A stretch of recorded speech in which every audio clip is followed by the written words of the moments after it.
The Jupiter 2 had survived things that had no right to be survived. It had punched through the atmosphere of a gas giant with 3 engines offline. It had navigated an asteroid field using nothing but Penny's quick calculations scratched onto a tablet with a cracked screen. It had sat on the ocean floor of a water world for 11 days, while Maureen Robinson rebuilt a fuel converter from spare parts and sheer refusal to accept the alternative.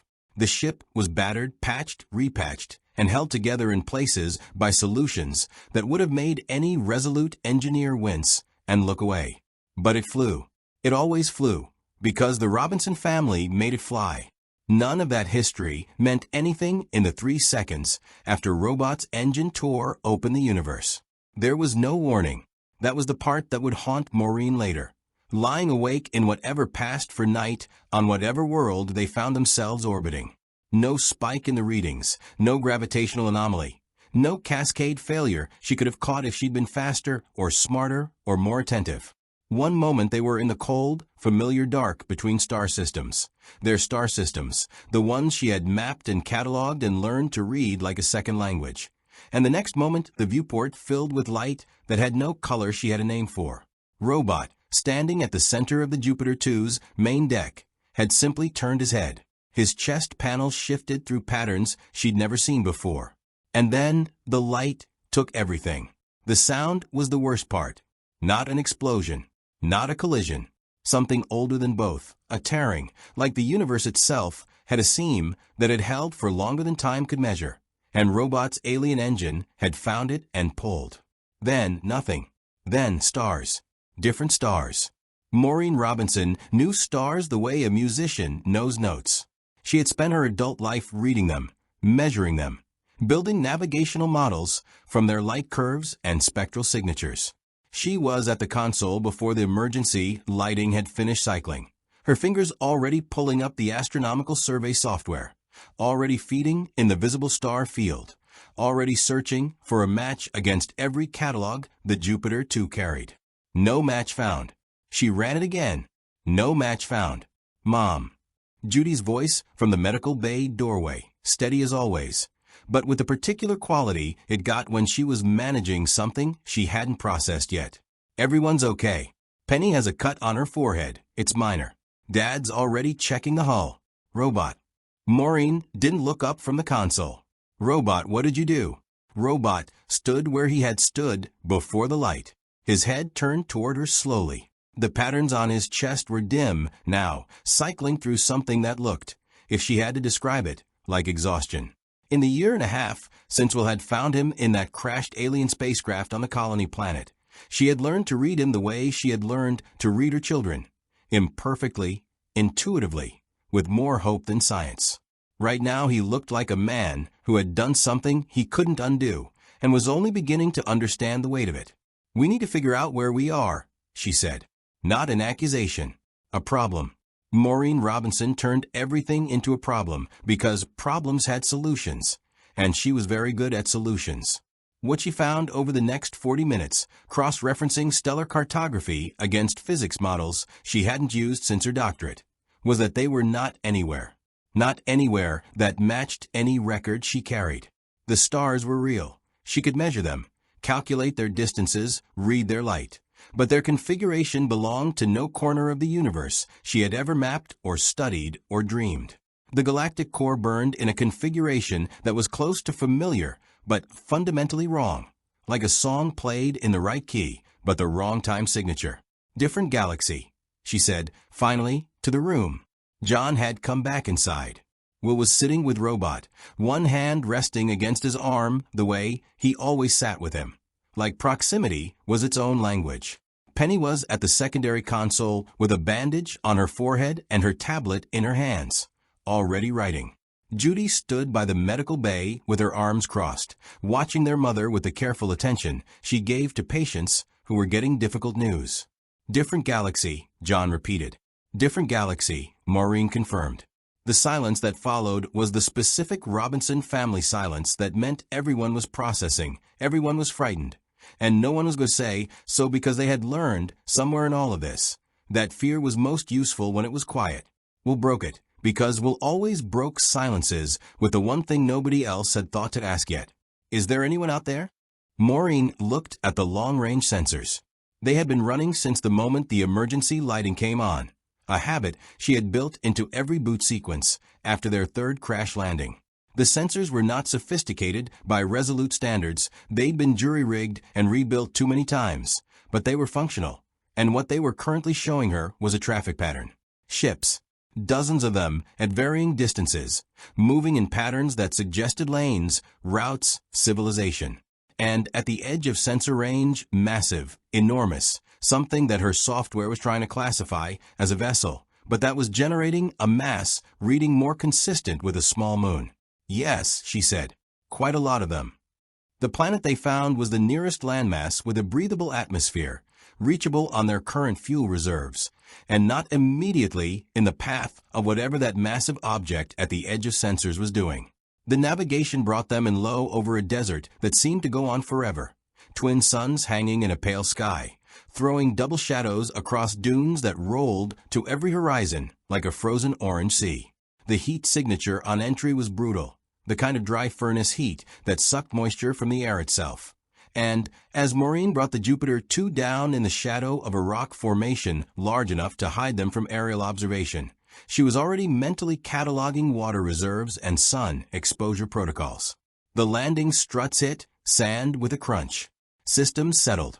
The hum of the engine, robot's engine, cycled down to silence. All right, John said, checking the sidearm at his hip with the quiet efficiency of a man who had learned the hard way that checking was always worth doing. Standard protocols. Nobody goes out alone. We don't know what's down here. I'm picking up settlements, Penny said from her console, squinting at the readout. Maybe 40 kilometers northeast. And something closer, maybe 8 kilometers. Smaller. Could be a homestead. Could be anything, Judy said. Could be water, Maureen said, and that settled it, because water was not optional. Will looked at Robot. Robot looked back at Will. Between them passed whatever it was that passed between them. That current of understanding that still made Maureen's scientific mind itch with questions she hadn't found a framework to ask yet. Danger, Robot said. His voice was its usual low resonance, the single word carrying the particular weight he gave to warnings that were not hypothetical. Yeah, Will said quietly. I know, but we don't have a choice, do we? Outside, the twin suns climbed higher into a sky the color of pale fire, and somewhere in the distance, moving along a ridge line that caught the heat shimmer and turned it to liquid silver, a trio of figures in white armor marched in single file, with weapons at the ready, heading in the direction of a ship they had not yet seen, but whose unknown energy signature had already pinged the sensor array of an Imperial garrison 40 kilometers away. The Robinsons had arrived. The galaxy far, far away had already noticed. If you want to see more characters enter the Star Wars galaxy, hit that subscribe button and drop the name of a character you'd want to see in the comments below. The desert had teeth.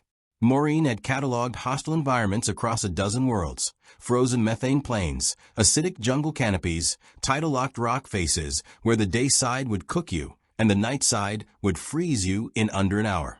She had a methodology for all of them. Assess, adapt, survive.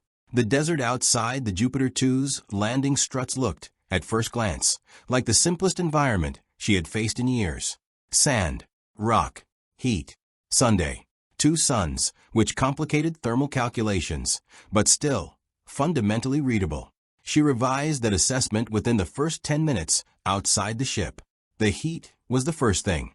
Not just hot, consuming, like the air itself was trying to reclaim the moisture in your body as a debt long overdue.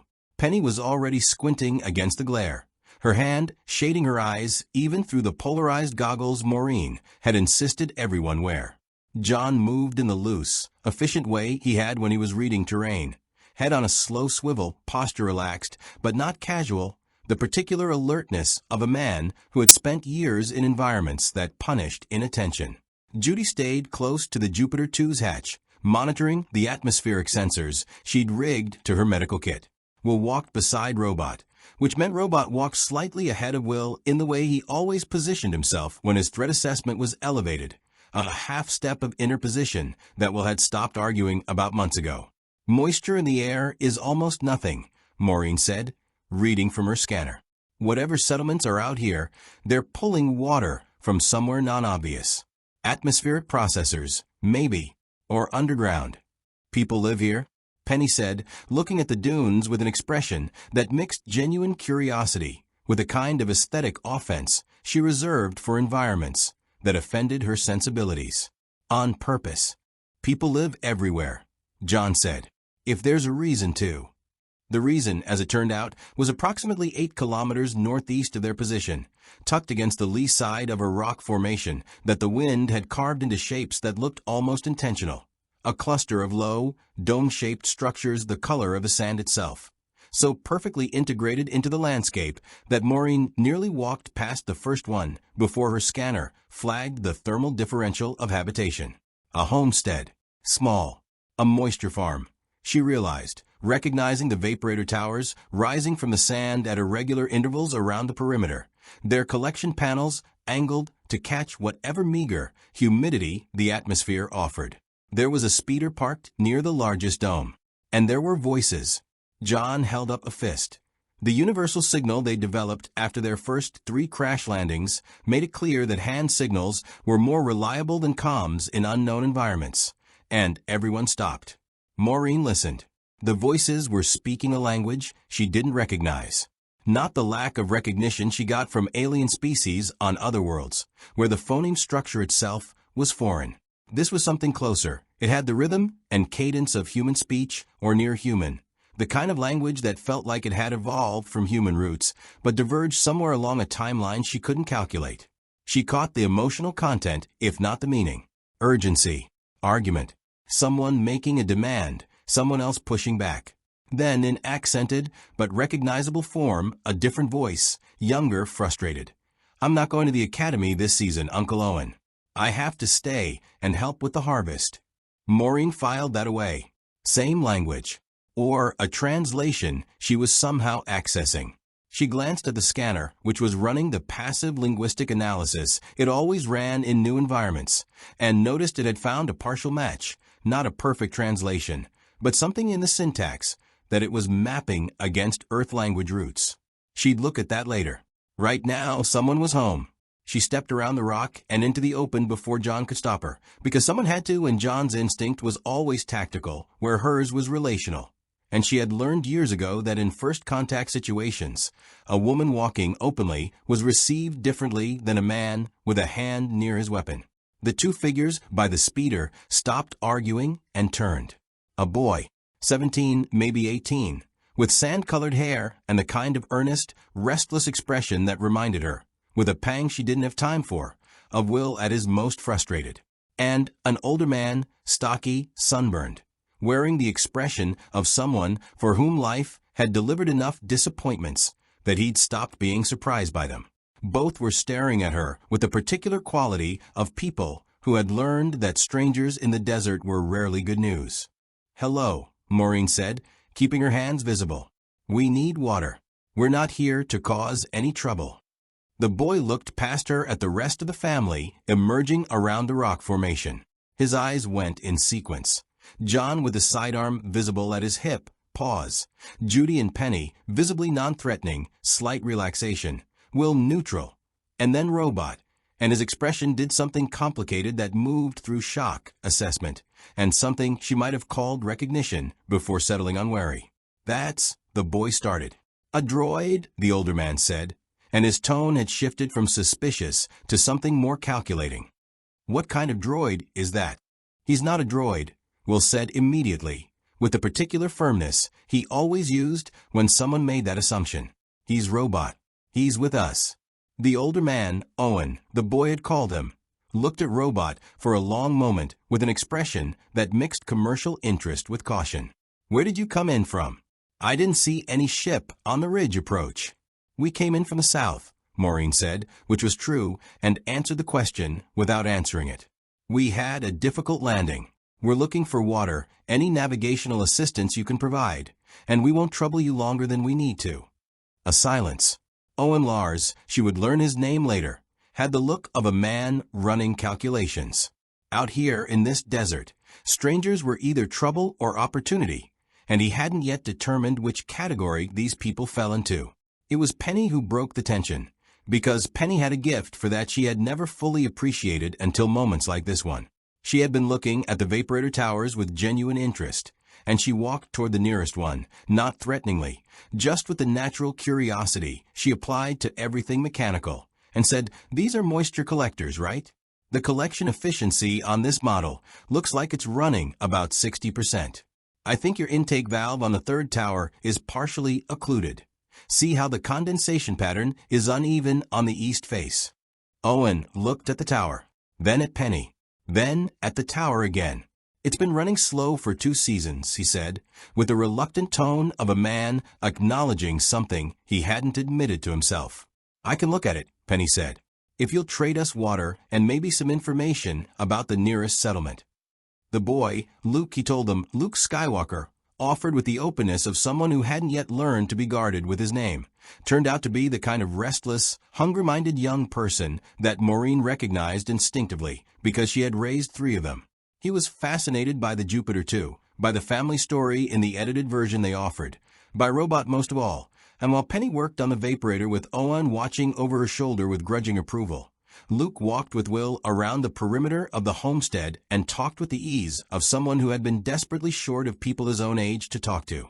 Maureen sat with John in the shade of the largest dome and spread her scanner data on her lap and tried to construct a picture of where they were. What she built was not reassuring. The traffic patterns she'd read from orbit suggested a civilization of enormous scale. Hyperspace-capable vessels, moving in quantities that implied infrastructure she could barely imagine. The massive object at sensor range was, she now believed, a warship of some kind, and it was not alone. There were more of them, and the way the smaller ships moved in relation to the large ones had the specific behavioral signature of enforcement, patrol routes, intercept vectors, the geometry of control rather than commerce. "This place is under occupation," she said quietly to John. John looked at the horizon. "By who?" "I don't know yet." She paused. "But Luke mentioned something called the Empire. He said it the way people say a word they've learned to be careful about. The way people talk about something that hears its name." John was quiet for a moment. "Then how bad?" Maureen looked at her scanner, at the traffic patterns, at the mass readings of those enormous vessels, at the patrol route of the white-armored soldiers she'd spotted on the ridge before they'd landed, close enough that their sensor sweep would have covered the Jupiter 2's landing zone. "I think," she said carefully, "that we need to not be here when whoever's looking for us figures out where we landed." The words were barely out of her mouth when Robot, across the homestead, turned his head sharply toward the northern sky. His chest panel flared, the warning pattern, the one that meant not hypothetical, not possible. But now, above the ridge line, catching the double sunlight on its white hull with a particular gleam of something that wanted to be seen, a Lambda-class Imperial shuttle broke the horizon and began its descent. The shuttle came down like a declaration. There was nothing subtle about it, no attempt to circle, no cautious approach pattern. No behavior that suggested anything other than absolute certainty of welcome. It descended in a straight line from the ridge to the flat ground 50 meters north of the homestead with the particular arrogance of something that had never needed to ask permission for anything it wanted to do. The repulsor wash kicked up a wall of sand that swept across the moisture farm like a dry wave, and when it cleared, the shuttle's landing ramps were already lowering and 6 stormtroopers were already moving out in a deployment pattern that covered every exit from the homestead with the mechanical efficiency of people who had done this particular thing many times before. Nobody ran. Maureen had told them not to, in the 3 seconds between Robot's warning and the shuttle's appearance, in the tight, urgent voice she used when she meant this is not a suggestion. Running was data. Running told whoever was coming exactly what they needed to know. And the Robinsons had survived this long partly because Maureen understood that information was the most dangerous currency in a hostile environment, and you never spent it accidentally. Owen Lars stood in the center of his homestead with his arms at his sides, and his face arranged in the expression of a man who had learned to be invisible. Luke stood beside him, and Maureen noticed that the boy had moved slightly in front of the older man in a way he probably wasn't aware of the instinctive positioning of someone whose protective instincts were larger than his experience. The stormtroopers spread out without speaking. Their armor was white and clean in a way that felt deliberate, not the white of things that stayed clean, but the white of things that were cleaned, maintained, presented. It communicated resources. It communicated that whoever these soldiers served had enough of everything that they could afford to keep their enforcers pristine. One of them stopped in front of Maureen. The helmet turned toward her with the slow, considering movement of a predator that wasn't in a hurry, because it didn't need to be. Then it moved to John, then to the children, then to Robot, where it stopped and stayed. Unregistered vessel, the stormtrooper said. The voice was flat, processed through the helmet's modulator into something that had been human once and wasn't quite anymore. Detected landing in grid 774 at 0900 Imperial Standard. Identify yourselves and state your business. We had a navigation malfunction, Maureen said. She kept her voice at the register she used with bureaucrats, cooperative but not afraid, because fear was confirmation that you had something to hide. We made an emergency landing. We were just getting water and checking our systems before continuing. Registration. Our registration system was damaged in the malfunction. The helmet turned back to her. Travel documents? Also damaged. A pause. She could feel John beside her, very still in the way he got when he was making calculations, and she kept her eyes on the stormtrooper's visor and her hands at her sides and her breathing controlled, because this was a negotiation and negotiations required composure. The droid, the stormtrooper said. What classification? Personal unit, Maureen said. Custom build. We'll need to scan it. Of course, she said, because refusing was worse than allowing. And because she trusted that whatever Robot was, he was also smart enough to manage whatever scan would show them. What the scan showed them, she would learn later from the stormtrooper's visible reaction, a slight reorientation of the helmet, a subtle change in posture, was apparently nothing recognizable at all. The scanning device the soldier held out toward Robot cycled through its readout, and then cycled again, and the second cycling meant it hadn't found a category to put what it was reading into. Corporal, one of the other stormtroopers, called from the position he'd taken near the Jupiter 2's landing struts. He had been circling the ship with a scanner of his own, and his voice had the careful flatness of someone reporting something he didn't want to be responsible for. You need to see these readings. The lead stormtrooper crossed to him. Maureen watched them confer over the scanner readout, too far to hear, too close together to read body language through the armor, and felt the particular cold clarity that came when she understood that a situation had moved past the point where composure alone would manage it. The Jupiter 2's engine was alien. Not unfamiliar alien, not foreign technology alien. Fundamentally, categorically alien. Built on principles that her own engineering team had spent 18 months trying to understand and had ultimately decided to simply operate rather than explain. Whatever this empire's scanning technology was looking for, Robot's engine wasn't generating signatures it had frameworks for. And, in her experience, and she suspected in the experience of every enforcement apparatus that had ever existed, unclassifiable was a category that triggered very specific responses. The lead stormtrooper came back. You'll need to come with us, he said. All of you. The vessel will be secured pending investigation. Owen Lars made a sound, not a protest, more the sound of a man who had been present for this scene before and knew exactly how it ended. Luke looked at Maureen with an expression she recognized, the particular look of someone calculating whether to act, finding the odds unfavorable, and resenting the math. John said very quietly beside her, Maureen. I know, she said equally quiet. And then to the stormtrooper. Could you tell us where we be taken, so that we can inform our garrison command, the stormtrooper said. Standard procedure for unregistered vessels. Move. They moved, because the alternative was 6 weapons and a shuttle, and whatever was waiting at the other end of a comms call that the lead stormtrooper was already making, and Maureen needed to see what they were dealing with before she decided how to deal with it. What they were dealing with, as it turned out, was not the garrison. The shuttle didn't go to any ground installation. It went up, punching through the desert atmosphere in a steep climb that pressed them back into the restraint seats along the passenger compartment's walls, up through the pale sky that deepened from amber to violet to black in under 3 minutes, and into space, and toward something that resolved through the small viewport above Penny's seat from a shape to a scale to a fact, so large it didn't feel real. A star destroyer. Maureen had no name for it yet, but she had the readings her scanner was pulling even through the shuttle's hull, and the readings were telling her things she didn't want to be true. 1,700 meters. Possibly more. Wedge-shaped, gunmetal gray, bristling with weapons emplacements at a density that suggested the designers had asked themselves how many weapons a ship could carry, and then argued for more. It hung in the orbital lane above Tatooine with the absolute stillness of something that had no reason to move for anything. And as the shuttle angled toward a ventral hangar bay that opened like a mouth, Maureen felt the scale of it settle into her chest with a weight that was almost physical. Judy put her hand over Penny's. Penny didn't pull away, which said more than anything she might have said aloud.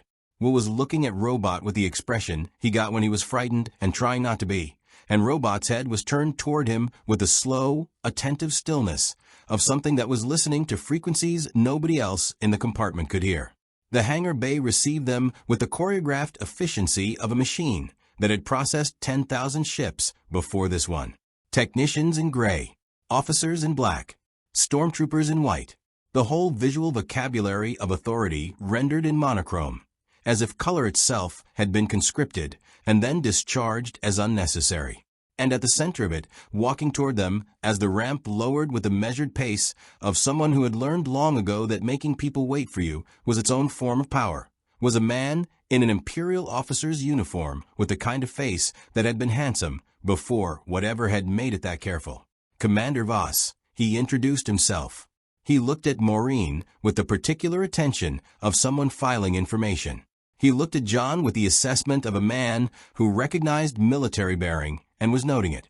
He looked at the children, Judy, Penny, Will, and his expression did not change, but something behind it shifted in a way Maureen didn't like. And then he looked at Robot, and he stopped pretending to be anything other than interested. Your vessel, he said, still looking at Robot, is generating an energy signature our systems cannot classify.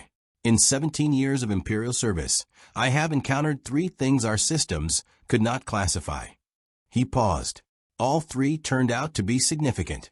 Maureen held his gaze. We're a family that had a navigation malfunction. We're not significant. Voss smiled. It was the smile of a man who had heard many things and believed very few of them. Perhaps not, he said. But your ship is. He turned to the officer beside him. Notify Lord Vader's office.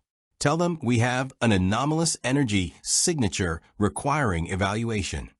The officer moved immediately, without question, with the specific haste of someone who had learned that delays in that particular direction had consequences. Judy looked at Maureen. Maureen looked at John. John looked at the 30 stormtroopers positioned around the hangar bay, and then back at Maureen with an expression that said, with great precision, we are going to need a much better plan than the one we currently have. She agreed entirely. Darth Vader did not come immediately. That, Maureen decided, was itself a message. They were held in a detention block that was clean, functional, and designed with the specific philosophy of spaces built to make occupants feel small. Low-light gray walls, the hum of systems that never quite resolved into silence, the periodic sound of boots in the corridor outside that came and went without explanation. 6 cells, 3 on each side, separated by a corridor so narrow it forced single-file movement. The Robinsons were placed 2 to a cell, and Maureen had managed, in the brief chaos of processing, to ensure the pairings were the ones she wanted. John with Judy, who would keep each other's thinking sharp, Penny with Will, because Penny's practicality balanced Will's tendency toward the abstract when he was frightened, and herself alone in the cell at the end of the corridor where she could hear everything and be heard by everyone. Robot was not placed in a cell. Robot was taken elsewhere, and that was the thing that sat in Maureen's chest like a stone that wouldn't move. Will had said nothing when they took him. That was the worst part. Will, who argued about everything, who had the most finely developed sense of injustice in the family, had stood very still and watched Robot be led away by a team of 6 technicians and said nothing at all. Maureen had watched her son's face in that moment and seen something in it she recognized from her own mirror on the bad nights. The look of someone calculating odds, finding them too poor for action, and storing the debt for later. They'll study him, Will said, through the cell divider, after the processing team had gone. They'll try to, Maureen said. He won't let them learn anything he doesn't want them to learn.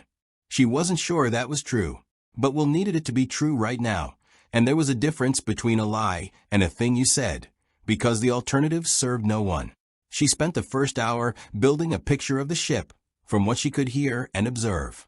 The detention level was deep in the vessel. She'd counted the turbolift descents, noted the pressure differentials, tracked the timing of patrol rotations. 17 minutes between full corridor sweeps. 8 stormtroopers on the level, possibly more at the turbolift access. The cell doors were magnetically sealed, the control panels external, the energy field that served as a fourth wall on each cell operating on a frequency her scanner, still in her jacket pocket, which was either an oversight or a test, could read but not yet affect. She spent the second hour thinking about Commander Voss's face when he'd mentioned Vader. She had seen that expression before in different contexts, on colony administrators when they discussed the resolute senior leadership, on scientists when they discussed review boards with the power to end careers. It was the expression of people who existed within a hierarchy so total that its top level had become something closer to a force of nature than a person. They didn't fear Vader the way you feared someone who might hurt you. They feared him the way you feared weather. Not personal, not negotiable, simply a condition of existence that you planned around, that told her more about the nature of this empire than any scanner reading. She was on her third circuit of the cell's dimensions.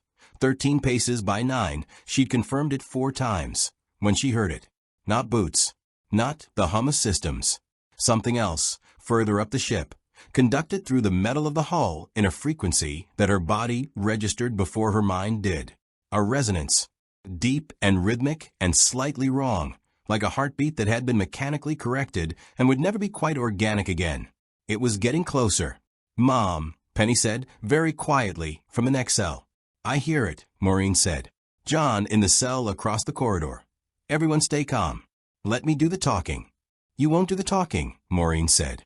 "Maureen, I'm the one who understands what he'll want," she said. "He'll want information. Information is my currency. Let me work." A pause. She could feel John making the calculation, the one he always made between his instinct to be the one standing between his family and whatever was coming and his hard-won understanding that Maureen's standing between things was frequently more effective than him doing it. The calculation came out where it usually did. "Talk fast," he said. The footsteps in the corridor were not the footsteps of a man. That was the first impression, and it was accurate. They were too heavy, too measured, too perfectly regular. The footsteps of something that had decided to walk like a man and executed that decision with mechanical precision. The breathing came first, actually. Before she saw him, before the cell block door slid open, the breathing filled the space, a respirator rhythm that was the most patient sound she had ever heard. In and out, the breathing of something that had all the time there was. Darth Vader filled the doorway the way weather fills a horizon. He was taller than she'd expected, which was an odd thought to have. But she had a habit of expecting things to be smaller than they were, and it had never served her.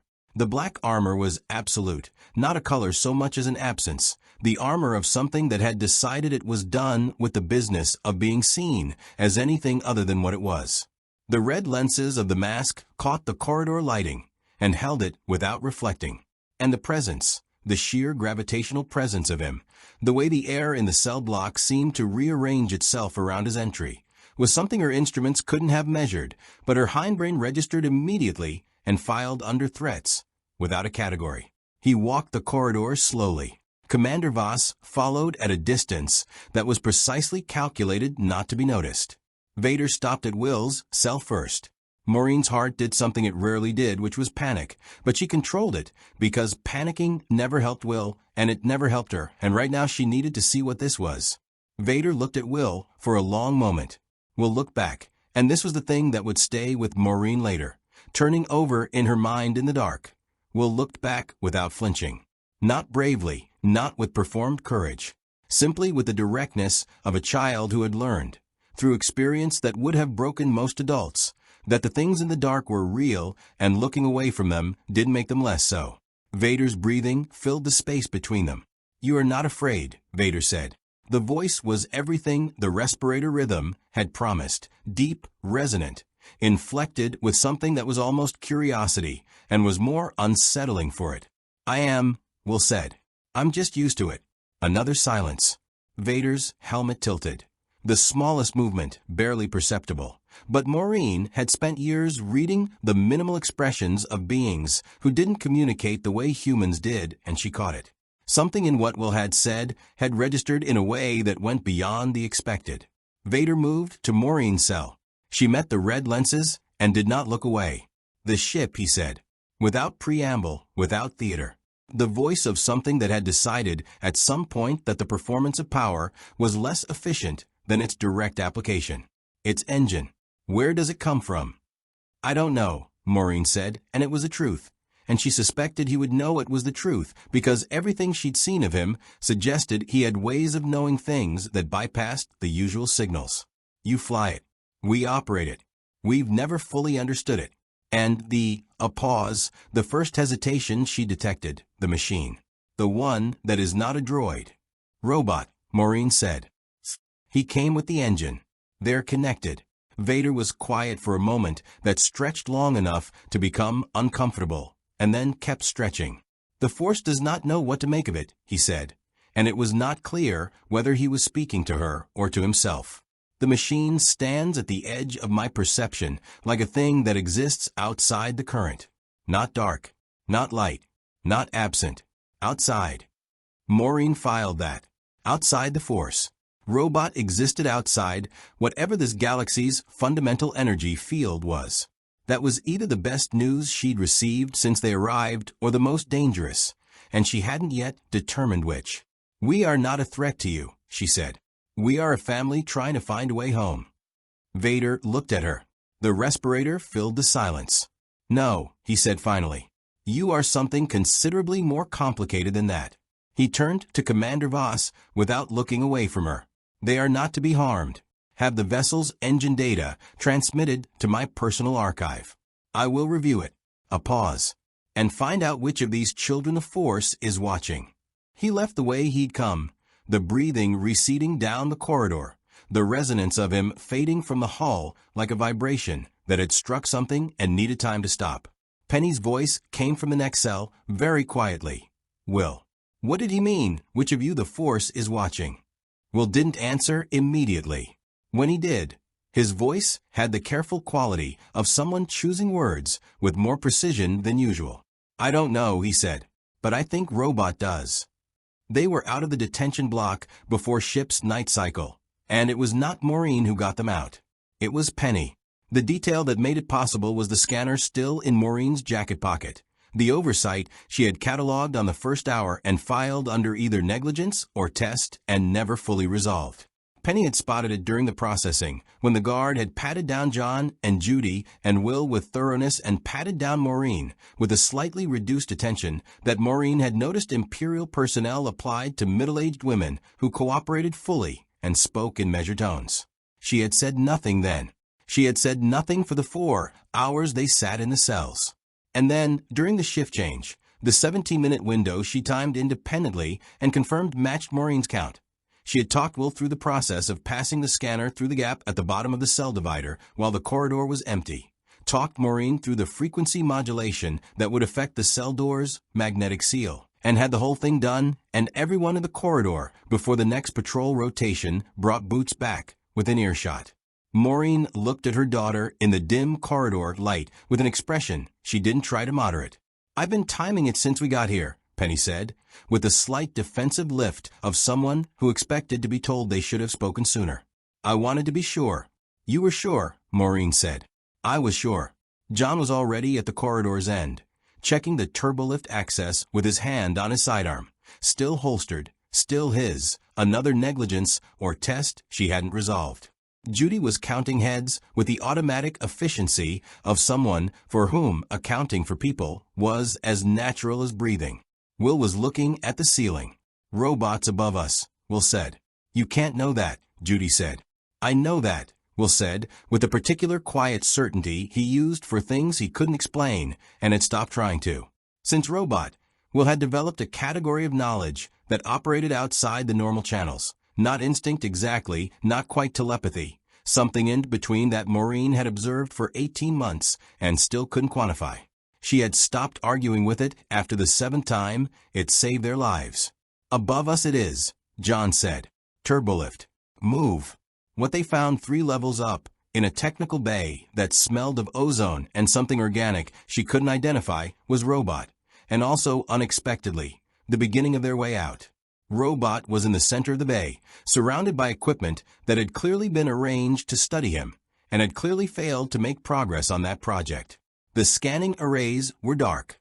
2 of them were physically damaged, not by force, but by the particular kind of failure that happened when you applied a measurement to something that didn't fit the measurement's assumptions, and the instrument resolved the contradiction by giving up.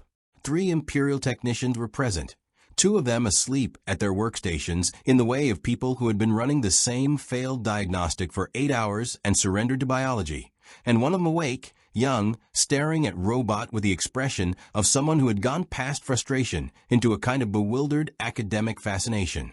Robot saw Will the moment the door opened. His chest panel lit with a sequence Maureen recognized, the one that was particular to Will, that she had never seen him use for anyone else. Hey, Will said softly. I told you he'd come. Danger, Robot said at normal volume, and Maureen's heart seized. But the 2 sleeping technicians didn't stir, and the young one who was awake turned and saw 6 people standing in his technical bay, and made a sound that was not quite a word. John was across the room before the sound finished, one hand on the technician's shoulder, the other making the universal gesture of silence, with a firmness that communicated more clearly than any language. The young man, he couldn't have been more than 20, with the wide eyes and slightly rumpled uniform of someone in the early stages of a career he hadn't fully committed to, looked at John, looked at Robot, looked at the sleeping colleagues he could theoretically wake, and made the calculation that 20-year-olds made when the math was sufficiently clear. He didn't make a sound. Good, John said. What's your name? Dex, the young man said. Dexton Merrill, Junior Technical Analyst, 3rd. Dex, John said. We need our ship. Where is it? Hangar 7, Dex said, with the automatic responsiveness of someone whose nervous system had decided cooperation was the fastest path to this being over. Sub-level 4. But it's under. There are 12 stormtroopers on rotation in that hangar. And the ship is locked down with 3 separate security protocols, and, he stopped. Looked at Robot again. How did you do that? Do what? Will said. The scanning arrays. He didn't resist them. The data they sent back made no sense. Not scrambled, not blocked. Just, Dex searched for the word. Orthogonal. Like they were measuring something in 3 dimensions, and he exists in 4. He does that, Will said. Dex looked at Robot with the expression of someone abandoning a professional framework he'd spent years building. What is he? Ours, Will said simply, and Robot's panel lit again briefly. They were 3 corridors from the hangar access when they found the rebels. Or rather, the rebels found them, which was the more accurate construction, because the 4 figures that materialized from a maintenance alcove with weapons raised had clearly been watching the corridor for some time, and had clearly been waiting for exactly the kind of chaos that 6 escaped prisoners and 1 unclassifiable robot moving through a Star Destroyer's mid-levels tended to generate. Down, the lead figure said. Not to the Robinsons. To the 2 stormtroopers at the corridor's end, who were already down before Maureen processed what had happened. Not blaster fire, something quieter. 2 small devices that had hit the trooper's armor and delivered something through it that dropped them without a sound. The lead figure pulled back a hood. A Twi'lek woman, blue-skinned, with the kind of face that had been through enough that it had arrived somewhere on the other side of ordinary expression and found a different kind of calm there. She looked at the Robinsons with the rapid assessment of someone who cataloged people for a living. You're from the unregistered ship, she said.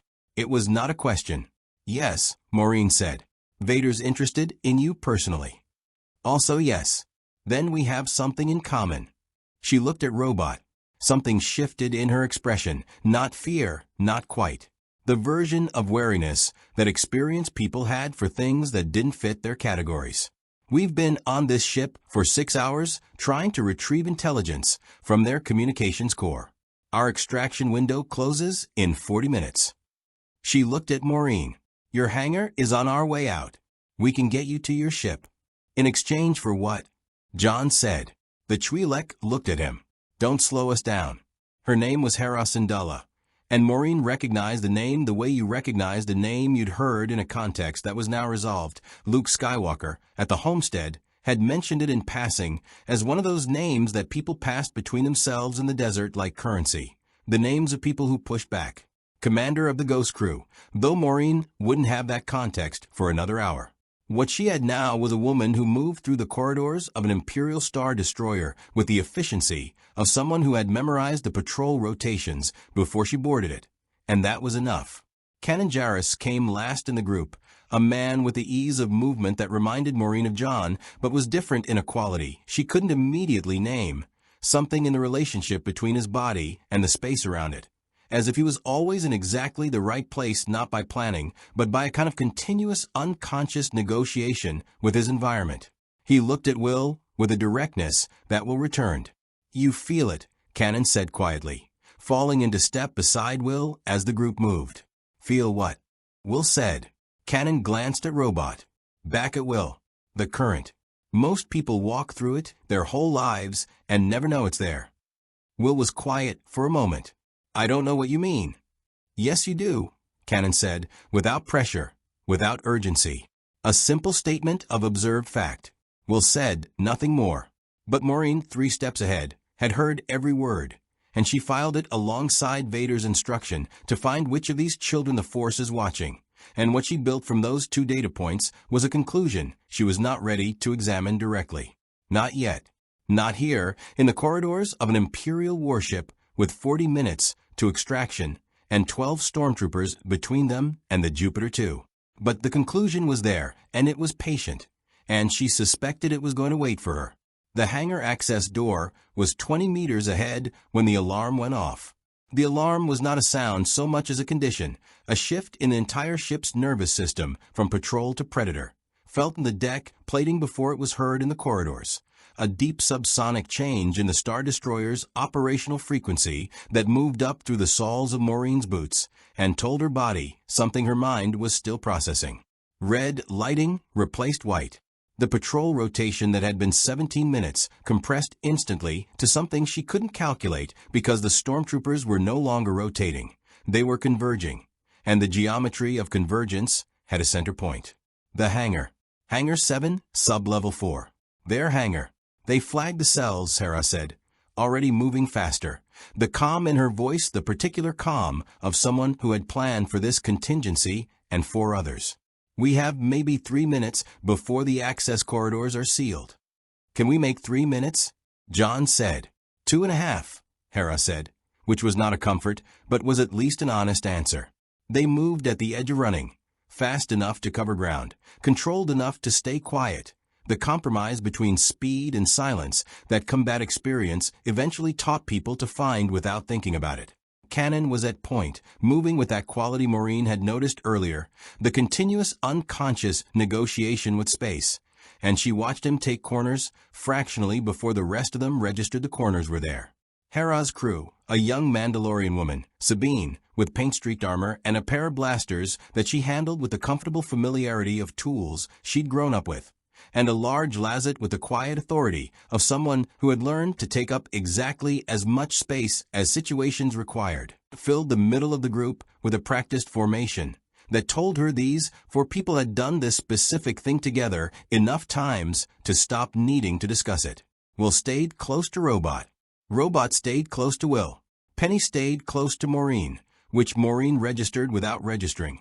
The way you registered a hand on your shoulder in the dark, not thinking about it, just knowing it was there. The first stormtroopers came from the cross corridor 30 meters from the hangar access, 6 of them, moving fast, blasters up, the red emergency lighting, catching their white armor and turning it the color of something entirely different.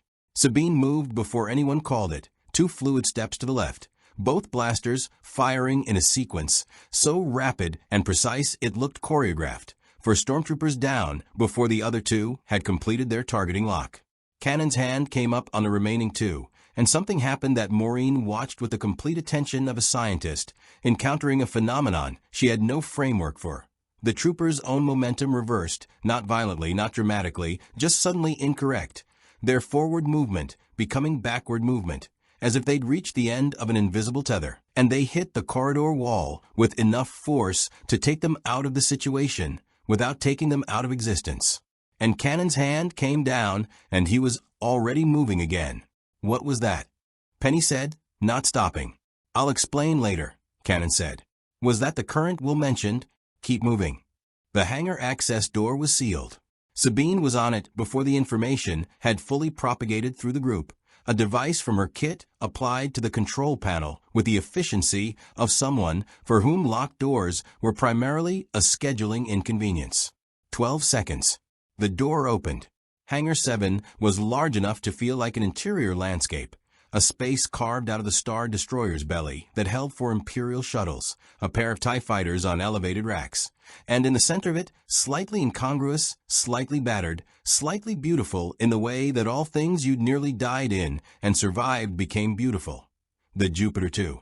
Also 12 stormtroopers, as Dex had promised, currently in the process of reorganizing from their standard rotation into something more purposeful, alerted by the alarm, but not yet fully reoriented to the specific threat that had just come through the access door.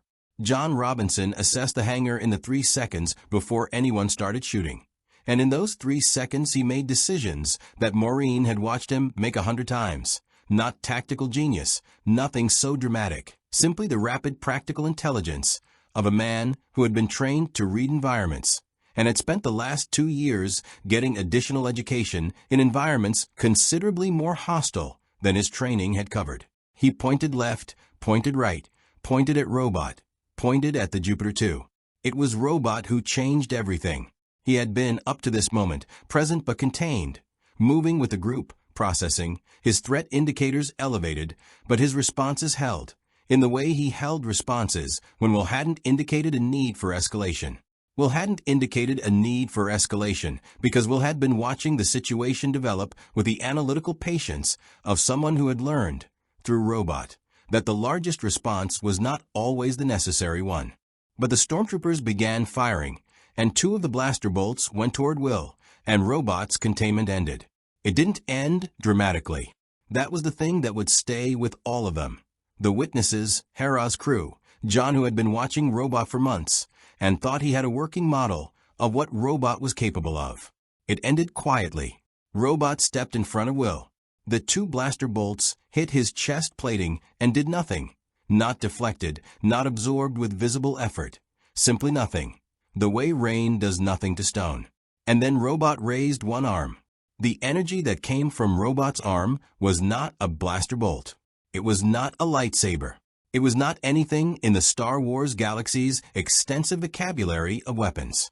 It was something that Maureen, reviewing it later with her scanner data, would describe as a coherent energy projection operating on a frequency she had no instrument calibrated to measure. And what it did to the stormtroopers it touched was remove them from the equation, not kill them. She checked later, and the medical data confirmed it, but placed them in a state of such profound systems interruption that they were no longer participants in the current situation. 6 stormtroopers. 3 seconds. 1 arm. The remaining 6 broke formation. Not ran. Imperial stormtroopers did not run. Their conditioning was too thorough for that. But their formation lost its geometry, became reactive rather than purposeful. And reactive was a state that Hera's crew knew how to work with. Sabine and the Lazit, Zeb, she heard Hera call him, moved into the gap with a coordination of people who had trained together long enough that they didn't need language for it. Cannon was at the edge of the action, and Maureen watched him and realized he was doing something she could observe, but not fully see. He was managing the space, adjusting the flow of the fight with small, precise interventions that were invisible until you looked for the pattern. Like a conductor whose work only became apparent when you watched the orchestra instead of listening to it. Judy had the Jupiter 2's access panel open. She had the codes memorized because Judy memorized everything relevant to keeping her family alive. It was as natural to her as breathing. And the boarding ramp was lowering before the last stormtrooper had been taken out of the equation. "Go," John said to Maureen, to the children, to anyone who needed saying it. "Go now." "You too," Maureen said. "Right behind you." She went. She did not run up the ramp. She moved up the ramp with controlled speed, because the distinction mattered to her even here, even now. Penny was ahead of her, already at the secondary console. Will and Robot came up last, Will's hand on Robot's arm in the way he had of touching Robot, when he needed to slow the threat response down from whatever was back to something manageable. Hera appeared at the base of the ramp with cannon. Her crew was already moving toward the Ghost, their own ship, somewhere in the hangar that Maureen hadn't identified and now did, a battered but purposeful-looking freighter tucked against the far wall with the practiced invisibility of a ship whose crew had learned to park it in places that took a moment to look at. "Can your ship fly?" Hera said. "Yes," Maureen said from the top of the ramp. "Imperial fighters will be on you the moment you clear the hangar." "I know." Hera looked at her for a moment with the expression of someone making a rapid judgment about a person. "There's a moon. Gerrel. 2 jumps from here. Rebel safe coordinates." She recited a sequence of numbers that Maureen stored instantly because she had spent her career building the mental infrastructure for exactly this kind of rapid data retention. "If you make it there, ask for Commander Sato. Tell him Hera sent you." "Why?" Maureen said. "You don't know us." Hera looked past her at the Jupiter 2's interior, at Penny already running pre-flight sequences, at Will sitting with Robot, while John strapped into the pilot seat. Something in her expression settled into a quality Maureen recognized from the mirror. The look of a person who had decided, at some point, that the specific calculus of who deserved help was less important than the general practice of providing it. "Vader is personally interested in your family," Hera said. "That makes you either very dangerous or very important. And either way, the rebellion should know you exist." She stepped back from the ramp. "Don't miss the jump window. The Ghost will draw their attention for 30 seconds. Use it." The ramp closed.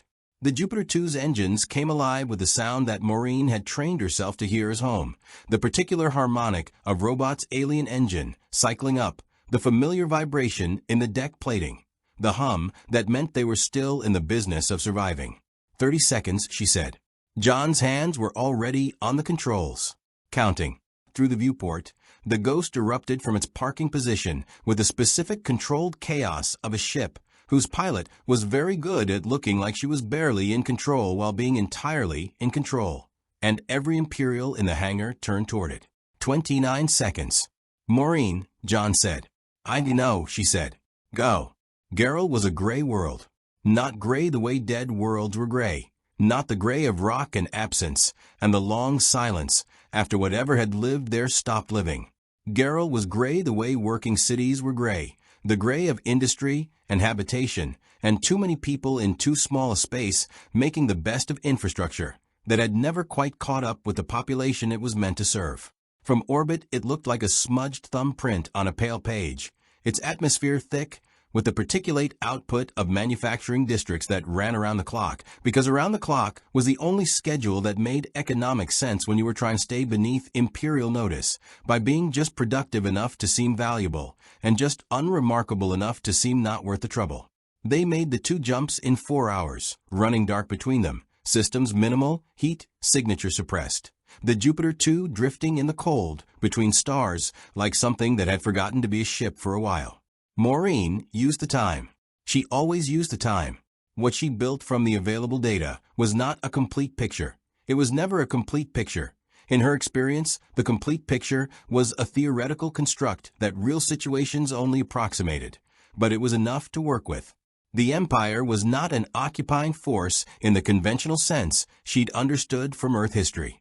It was something more total than that, more architectural, a system that had rebuilt the galaxy's political and economic infrastructure so thoroughly around itself that removing it would not be like removing an occupier from a country, but like removing a load-bearing wall from a building. The galaxy had been shaped around imperial presence long enough that the shape had become structural. The rebellion was real. Small, dispersed, running on courage and coordination in approximately equal measure. The kind of organization that survived not by matching its enemy's strength, but by refusing to be where that strength was applied. She respected that. She had done versions of it herself, on a smaller scale, on worlds that were actively trying to kill her family. And somewhere in the middle of all of it, a man in black armor was personally interested in her son. She did not say this to Will. She did not say it to John, who was sleeping in the pilot's seat in the way he slept during dangerous transits, not fully unconscious, one level of awareness always running, ready to come back in under a second. She said it to Judy, who was the child. She said the things she couldn't say to the others, not because Judy was the oldest, but because Judy had a quality of receiving difficult information that was useful. She took it in, processed it, and returned something practical. "You think it's real," Judy said. "The Force thing." "I think Vader noticed something, and Kanan noticed something, and they are not the kind of people who notice things that aren't there." "Well, has always been." Judy searched for the word. "Yes," Maureen said, saving her the search, because the word was one of those that had a dozen candidates and none of them were quite right. "What does it mean for him?" "I don't know yet. But you're going to figure it out." "I'm going to try," Maureen said, which, in the Robinson family vocabulary, was not a hedge but a commitment. Commander Sato was a precise man. That was the first impression, and it held up under examination. Precise in movement, precise in speech, precise in the way he allocated his attention, giving each thing exactly what it needed and not a fraction more. He received them in a briefing room aboard his command ship, the Phoenix, a mid-sized vessel that wore its operational history in the way ships did when maintenance was more about function than appearance, every repair visible, every patch a record of a problem survived. He heard Hera's name. He assessed the Robinsons with the rapid calibration of someone who had learned to read people quickly because slow reading had costs, and he made a decision Maureen hadn't expected. He told them the truth. Not everything. She was experienced enough to know she wasn't getting everything. But the structural truth, the shape of the war they'd landed in. The Empire. The Emperor. A man named Palpatine, who had constructed his own authority from the ruins of the Republic with a patience and thoroughness that Maureen found professionally impressive despite herself. Darth Vader, his enforcer, his weapon. The dark that traveled ahead of him to prepare the way. The rebellion, alliance formally, fighting on 100 fronts simultaneously with resources that were never sufficient, and a moral clarity that had to substitute for what the math said was impossible. "We don't have a way to get you home," Sato said at the end of it. He said it directly, without apology, because apology would have been condescension. "We don't understand your ship's engine well enough to replicate whatever it did to bring you here, and the resources we'd need to study it are resources we don't currently have." "Understood," Maureen said. "What we can offer is protection information, and a place to operate from while you determine your own path." He paused. "In exchange, we'd ask nothing you aren't willing to give." John, beside her, said, "That's not how exchanges usually work." Sato looked at him. "No," he agreed. "But we are not in a position to coerce people, and even if we were, I find it tends to produce worse outcomes than asking." A slight pause. "Besides, Vader's personal interest in your family makes you a significant Imperial priority. Helping you is also, practically speaking, a problem we have reason to want to solve." It was honest. Maureen appreciated honest. It was Kanan who found them that evening, in the quarters Sato had assigned. 3 small rooms that smelled of recycled air and old metal, which by Robinson family standards was practically comfortable. He knocked, which she also appreciated. He sat across from her in the narrow space between the bunks, with his elbows on his knees and his hands loosely linked, and he spoke with the directness of someone who had decided that the circumstantial approach to a difficult conversation was a waste of both their time. "Will is Force sensitive," he said. "I know," Maureen said. He looked at her. "You know, I've suspected for 18 months. The way he and Robot communicate. The way he knows things he shouldn't know. The way he was the one who found Robot in the first place, out of an entire planet worth of people and possibility." She kept her voice even. "I'm a scientist. I don't dismiss data because it doesn't fit my framework. I revise the framework." Kanan was quiet for a moment. "He's strong. Stronger than most I've encountered. The Force around him, He paused, choosing the word carefully. Listens. What does that mean? It means the living force is paying attention to him in a way it usually reserves for people who are going to matter. He looked at his hands. I'm not a traditional Jedi. I didn't finish my training before Order 66. What I can offer him is incomplete. But you want to offer it. I think it would be dangerous not to. He met her eyes. Vader knows something is there. The Inquisitors will come looking. A Force sensitive who doesn't know what he is can't protect himself from people who do. Maureen sat with that. She had known this conversation was coming since the corridor of the Star Destroyer, since Kanan's quiet words to Will about the current, since Vader's instruction to find which of these children the Force is watching. She had been building toward it the way she built toward all difficult conclusions, cataloging data, testing hypotheses, waiting until the model was stable before committing to it. Will decides, she said finally. Of course. And it doesn't take him away from us. Whatever this is, whatever you want to teach him, he stays with his family. I wouldn't separate him from Robot even if I wanted to, Kanan said, with a slight expression that was not quite a smile, but was in the neighborhood. I don't think Robot would allow it. She almost smiled back. No, he wouldn't. She told Will that night, after the others were sleeping.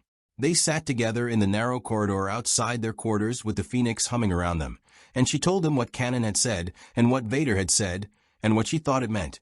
And she watched his face move through the information the way his face always moved through information.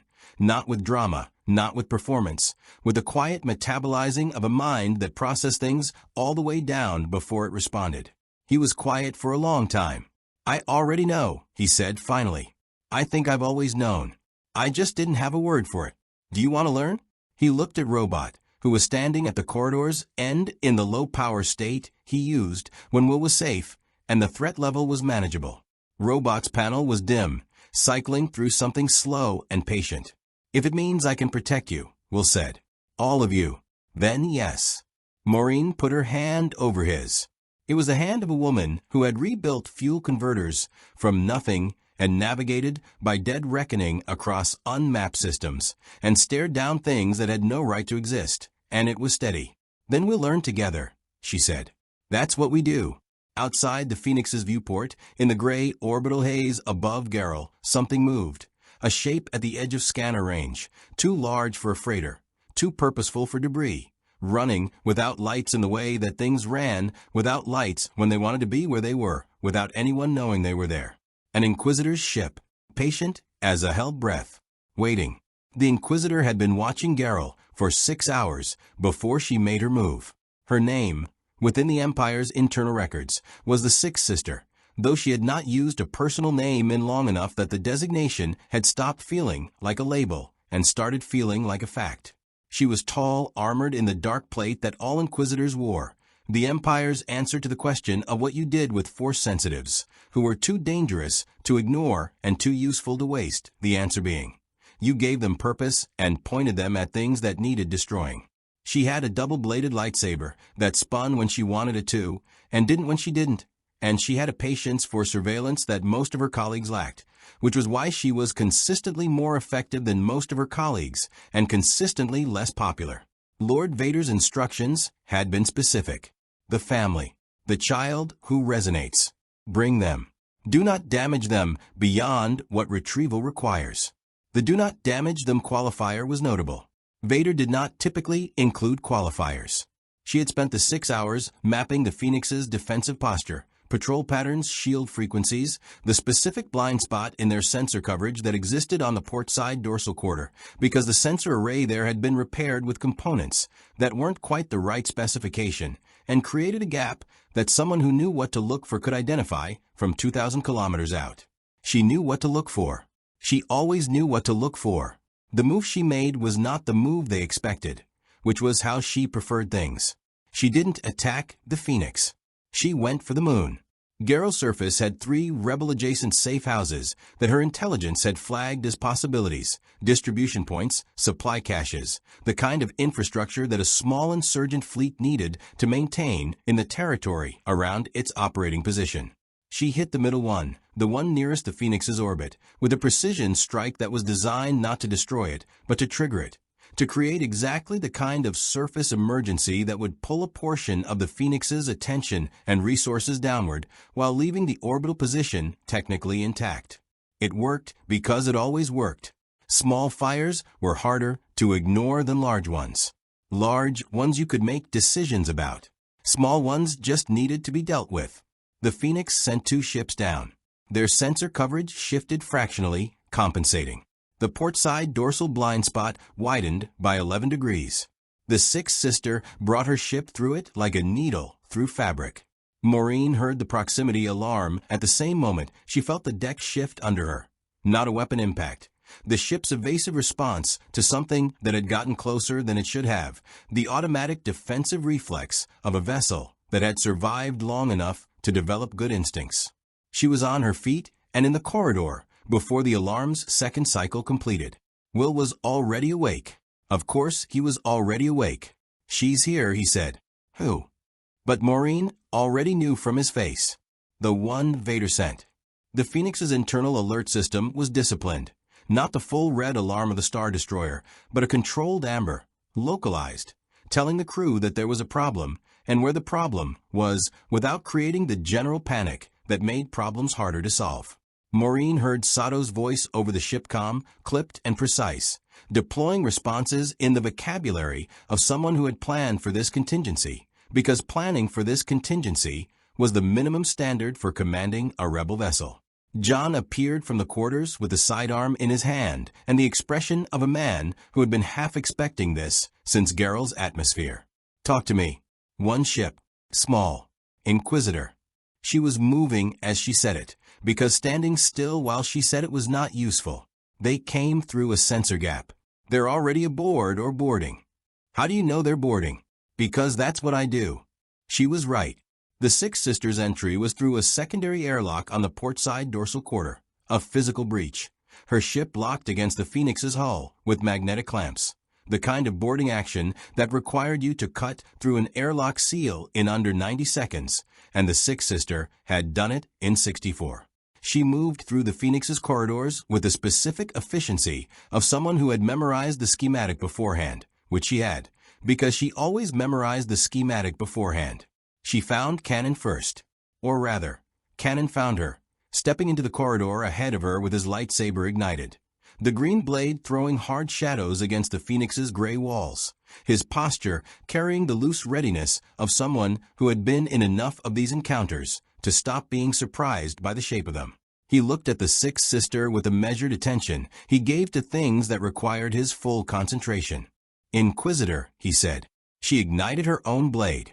The red was a different quality of light than his green, colder, less forgiving of the surfaces it touched. "Jedi," she said, "or what's left of one." It was a calculated cruelty. She knew about him, or enough about him to aim, and Cannon received it with the equanimity of someone who had made his peace with his own history and found it unexpectedly durable. "Close enough," he said, and the fight began. Maureen, arriving at the corridor's far end with John and the children behind her, watched Cannon fight an Inquisitor for the first time and revised her understanding of what the word fight meant. This was not the contained, purposeful exchange of a trained combatant with a weapon she'd watched John conduct in a dozen dangerous situations. This was something that occupied more dimensions than physical space. The lightsabers were the visible part, the crack and hiss of plasma against plasma, the footwork, the retreating and pressing of two people who understood each other's discipline well enough to work at its edges. But underneath it, around it, in the air between them, something else was happening. Something she could feel in the way you felt changes in atmospheric pressure, a contest being conducted on frequencies she could register, but not read. The Sixth Sister was better.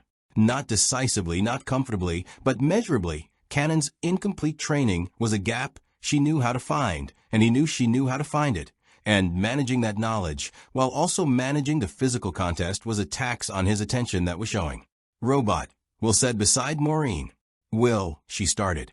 "Mom," he said, with a quiet that was not a child's quiet, but the quiet of someone who had spent 18 months making decisions in environments where hesitation had costs.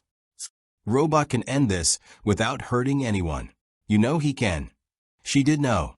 She had seen what Robot had done to 6 stormtroopers, with 1 arm and 3 seconds.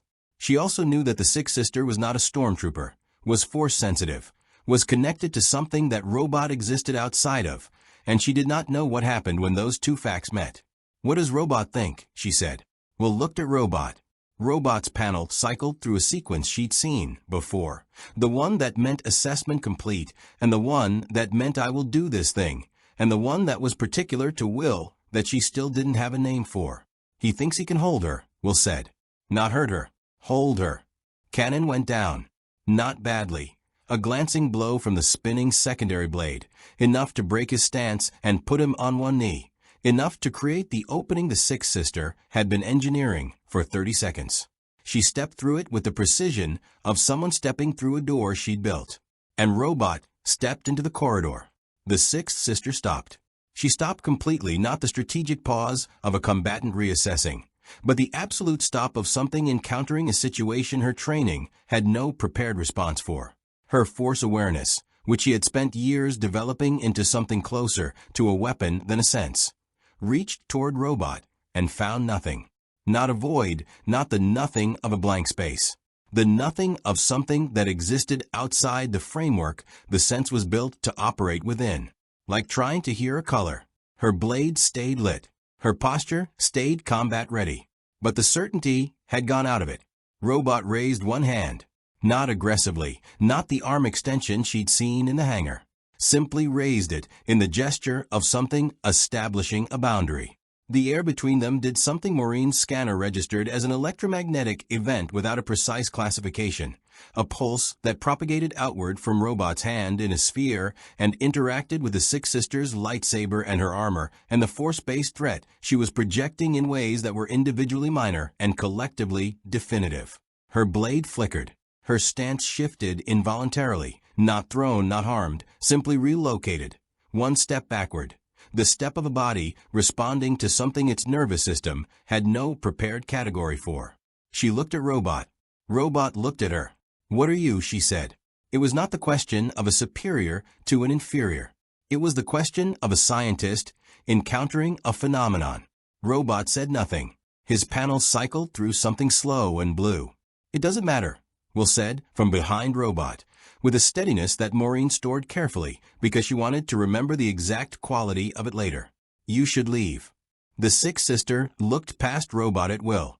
Her expression, what Maureen could read of it, moved through several things quickly. Assessment, recognition, something that might have been the beginning of a different kind of interest. Then she looked at Cannon, back on his feet now, blade reignited, and at Sabine appearing from the far end of the corridor with both blasters up, and at Zeb behind her, and she made the calculation that experienced operatives made when the variables shifted past the mission parameters into territory that required authorization she didn't currently have. She stepped back. Once. Twice. Her blade stayed lit until the airlock corridor swallowed her, and then the light went out. Maureen let out a breath she had been holding for what felt like considerably longer than the situation's actual duration. "She'll report back," Cannon said, one hand pressed to his ribs where the blade had caught him.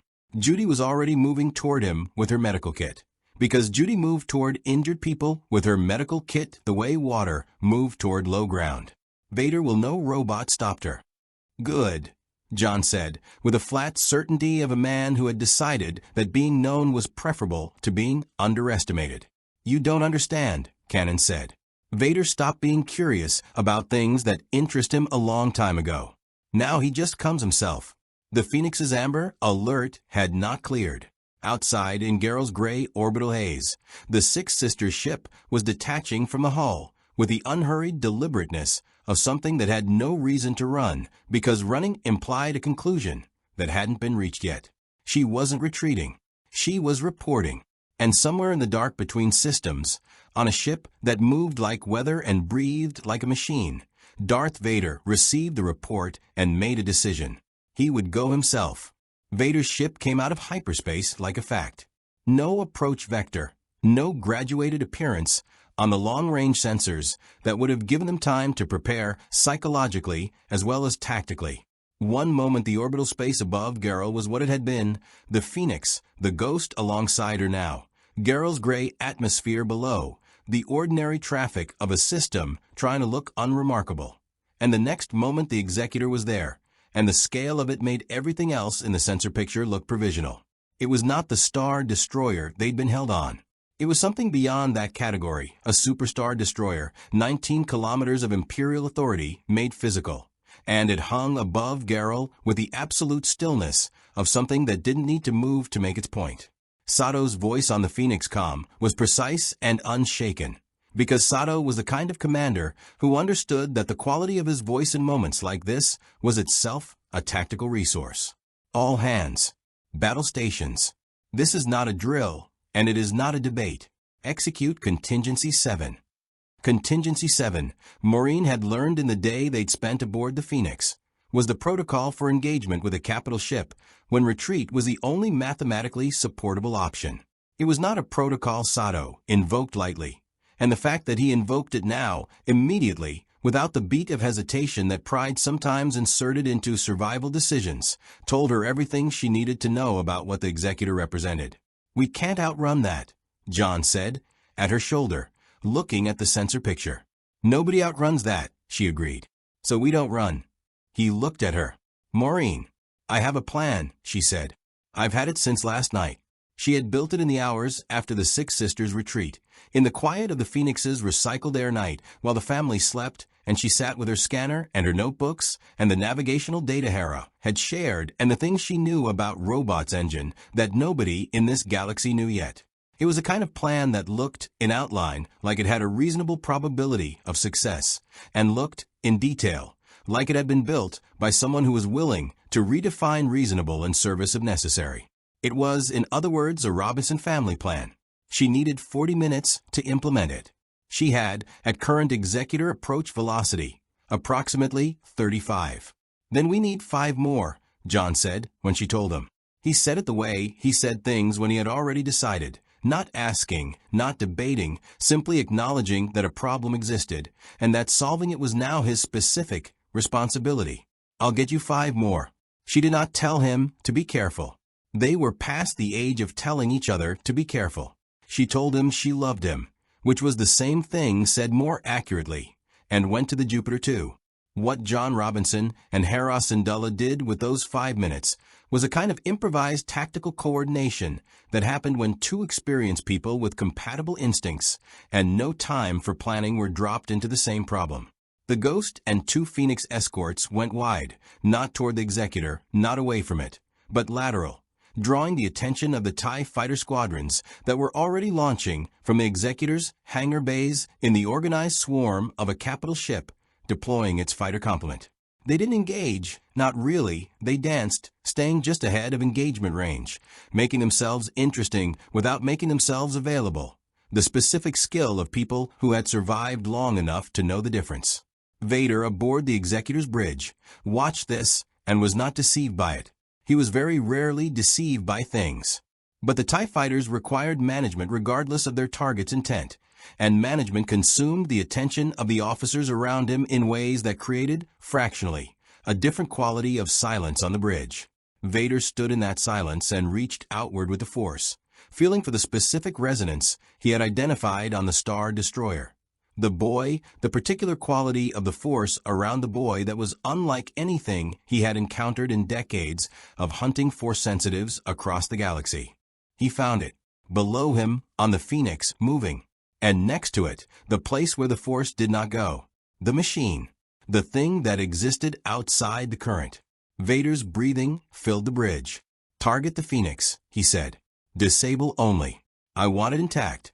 Aboard the Phoenix, Will Robinson was standing in the corridor outside the hangar bay where the Jupiter 2 was docked, and he was doing something Cannon had spent the past 18 hours trying to teach him, and that he was attempting now not because he had mastered it, but because the alternative was not attempting it. He was listening, not with his ears, with the quality of attention that Cannon had described as opening a door you didn't know you had, the sense beneath the senses, the awareness that the Force was not something you reach for, but something you stop blocking. It was the hardest thing he had ever tried to learn, and he had tried to learn a lot of hard things. And what made it hardest was that the trying itself was the obstacle. The Force didn't respond to effort. It responded to the cessation of effort, which was a paradox that made complete sense once you understood it and made no sense at all before. He wasn't there yet. He could feel the shape of the thing without quite touching it, the way you could feel the heat of a fire without touching the flame. But he could feel Vader, not see him, not locate him precisely, but feel the weight of him, the immense dark gravity of a force presence so developed and so consumed by one aspect of itself that it had become something atmospheric, something you existed within rather than next to. It was the most frightening thing Will had ever felt, and he had felt frightening things, and he stood with it and did not run from it, because running was not, in the Robinson family, how you dealt with frightening things. Robot stood beside him. Robot's panel was running a pattern Will had never seen before, complex, rapid, colors cycling through sequences that had no precedent in the 18 months of his experience with Robot's emotional vocabulary. Not fear. Something larger than fear, more systemic. The pattern of something that has recognized a situation and is determining what it is capable of doing about it. Can you stop him? Will said. Like you stopped her? Robot's panel cycled. The answer, in the language they had built between them, was not the same way, different way. A longer cycle. Then possible. Then cost. What cost? Robot turned to look at him. The head turn was slow, deliberate, the movement of something that was choosing how to communicate something it had not communicated before. His panel showed the sequence that meant Will. Then the sequence that meant I. Then something Will had to look at for a moment before he understood it. A pattern that meant both of us together. Together, Will said. Robot's panel confirmed it. Will thought about his mother, in the Jupiter 2, doing something with the alien engine that she had explained to him in technical terms he'd followed about 70% of and trusted the rest, because she was his mother and she did not attempt things she couldn't do. He thought about his father, somewhere in the space between ships, buying minutes with nerve and skill. He thought about Judy and Penny, in the Phoenix's secondary bay, doing whatever Judy and Penny did when they were frightened and refused to show it and were more useful than anyone around them expected. He thought about what Cannon had said. The force around him listens. Okay, Will said. Together. Show me what to do. What happened next was not something Maureen's scanner recorded adequately, and not something Cannon could fully explain afterward, and not something any of the rebel crew who witnessed it from the Phoenix's viewports had language for.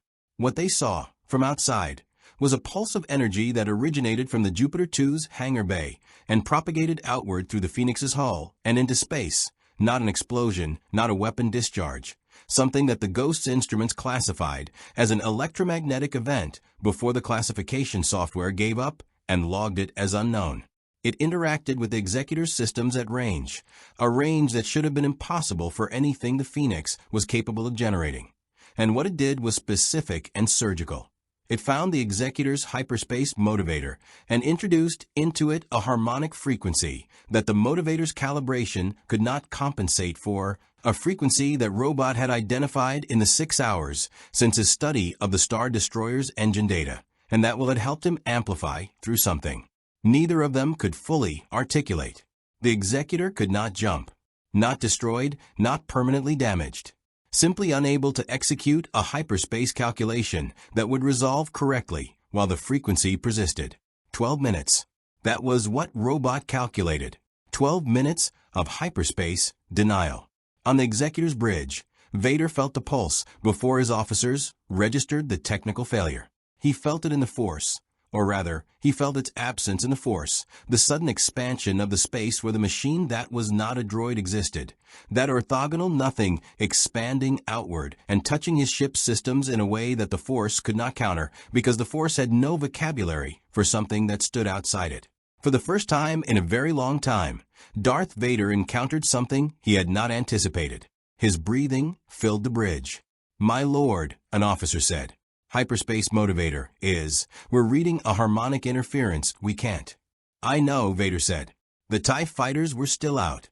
The Phoenix was moving. The Jupiter 2, emerging from the Phoenix's hangar bay, with its alien engine cycling at a frequency his instruments couldn't classify, was moving too, not away, not yet, holding position in a way that told him the interference was deliberate and maintained and dependent on proximity. He looked at the Jupiter 2 on the bridge viewport. Small ship, battered, improbable, holding its position against the largest warship in the Imperial fleet with a specific stillness of something that had decided this was the line. He reached toward the boy through the force, across the distance, across the interference, finding the resonance he'd identified on the Star Destroyer and pressing against it, not violently, not with the crushing intent he used on enemies, with something closer to inquiry, something he had not used in so long he had almost forgotten it was a tool he possessed. What he found, pressing back, was not the boy alone. The boy and the machine together, something between them that was not the force and was not the machine's alien energy, but a third thing, a compound thing, built from the specific quality of trust between a child and something that was not human and had chosen, regardless of that fact, to be his. Vader stood with that for a moment. "Recall the fighters," he said. His officers did not question this. They had learned over years of service that the moments when Lord Vader went quiet were not moments for questions. "My lord," the same officer said carefully, "the Phoenix is entering jump coordinates." "I know," Vader said. "Should we?" "Let them go," Vader said. The silence on the bridge was the silence of people who were not going to ask the follow-up question. Vader watched the Phoenix jump, watched the Ghost jump, watched the Jupiter 2, last of all, hold its position for 3 seconds after the others had gone. 3 seconds in which he, and the boy, and the machine existed in the same moment of the same galaxy, connected by something that was not the Force, and was not technology, and was not anything in his considerable experience that he had a name for. Then the Jupiter 2 jumped, and the space above Gerrel was empty, and Vader stood in the silence of his bridge with the breathing of a machine that kept him alive and the knowledge, settling into him with the weight of something that would not leave, that the boy was not a problem to be solved. The boy was something else entirely, something the galaxy had not seen before. The Force, for the first time in a very long time, offered Vader something that felt almost like uncertainty. He stood in it and breathed and did not know what to do with it, and that was the most remarkable thing of all. They came out of hyperspace above a world that had no name in any Imperial registry. Hera had given them the coordinates in the hangar of the Phoenix, in the 30 seconds between the jump decision and the jump execution, pressed into Maureen's hand on a data chip the size of a thumbnail with the directness of someone who had learned that the time for hesitation was always later than you thought, and usually never. A rebel waypoint, one of the network of coordinates that existed in no official record, passed person to person through chains of trust that were the rebellion's true infrastructure, more important than any ship or weapon or base. A place to breathe, a place to think. The world was green. That was the first thing. After the gray of the Star Destroyer and the gray of Gerrel and the black of hyperspace, the green hit the viewport like a physical sensation, a world that had not been asked to be useful to an empire and had consequently been allowed to simply be itself. Forests that covered the continental masses like a held breath. Oceans the color of deep water rather than imperial gray. Cloud covered drifting in patterns that had never been mapped because no one had needed to map them. Maureen brought the Jupiter 2 down in a clearing near a river that sounded, through the hull, like something she hadn't heard in longer than she could immediately calculate. She sat in the pilot seat after the engine cycled down and did not move for a moment, just sat. The instruments in front of her were familiar, scratch screens, jury-rigged readouts, the accumulated record of 2 years of keeping this ship flying through things it wasn't designed for. The sound of the river outside. The smell of the air as the hatch equalizer confirmed breathable atmosphere, and the seals began to loosen. She sat in it and let it be real. John put his hand on her shoulder, and she put her hand over his, and neither of them said anything because they were at the particular stage of relief that was too large for immediate language. The family spread across the clearing in the way they always spread after a crisis, the specific dispersal pattern of people who had been in each other's proximity at high intensity and needed, without discussing the need, a few minutes of individual sky.